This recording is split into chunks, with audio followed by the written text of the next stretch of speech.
2009 সালের 25 এবং 26 ফেব্রুয়ারি ঢাকায় তৎকালীন সীমান্তরক্ষী বাহিনী, বাংলাদেশ রাইফেলস তথা বিডিআর সদর দফতর পিলখানায় বিদ্রোহী জওয়ানদের হামলায় নিহত হন 57 জন সেনা কর্মকর্তা।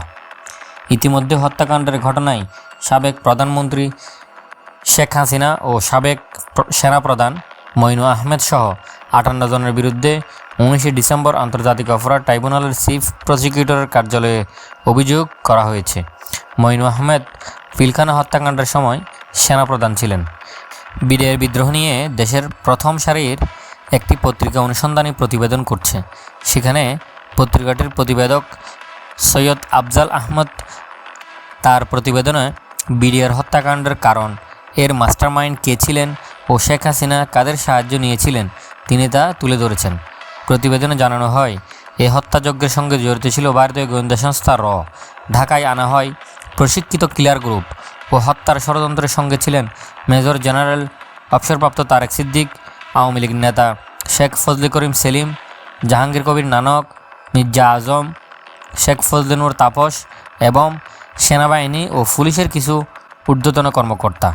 অনুসন্ধানে জানা যায়, ভারতীয় কিলার গ্রুপের একটি অংশ খেলোয়াড় বেশে বিডিআরের একটি পিকআপে করে এবং আরেকটি অংশকে রোগী সাজিয়ে নম্বরবিহীন অ্যাম্বুলেন্সে করে পিলখানায় ঢোকানো হয়।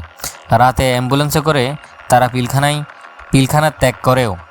সংশ্লিষ্ট সূত্রের ধারণা, ভারতীয় কিলার গ্রুপটিতে 25 ফেব্রুয়ারি রাতে বিমানের দুবাইগামী ফ্লাইটে তুলে দেওয়া হয়। এই জন্য ফ্লাইটটি 2 ঘন্টা বিলম্বে ছাড়ে।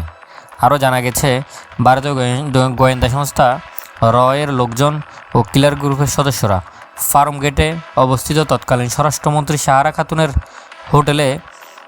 হোটেল ইম্পেরিয়াল ব্যবহার করেছে। নাম পরিচয় গোপন রেখে ইম্পেরিয়াল হোটেলে তারা অবস্থান নিয়েছিলেন। পিলখানায় সংঘটিত ঘটনায় বিডিআর বিদ্রোহ হিসেবে চালানো হলেও এটি ছিল একটি পরিকল্পিত হত্যাকাণ্ড।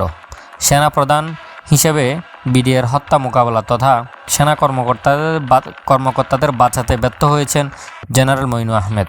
হত্যাকাণ্ডের দায় তিনি এড়াতে পারেন না। অনুসন্ধানে আরও জানা যায়, বিডিআর হত্যাকাণ্ডের পিলখানার সিসিটিভি ফুটেজ সহ গুরুত্বপূর্ণ আলামত ধ্বংস করে দেন ঘটনার পরপর দায়িত্ব পাওয়া বিডিআর ডিজি জেনারেল মঈনুল ইসলাম। বিডিআর হত্যাকাণ্ডের সেনাবাহিনীর তদন্ত কমিটি ও জাতীয় তদন্ত কমিটি গঠন অসম্পূর্ণ রাখা হয়। এই তদন্ত কমিটিতে আওয়ামী লীগ নেতাদের সংশ্লিষ্টতার নাম এলেও শেখ হাসিনা তাদের রিপোর্টে অন্তর্ভুক্ত করতে দেননি এবং কমিটিতে জিজ্ঞাসাবাদও করতে দেওয়া হয়নি।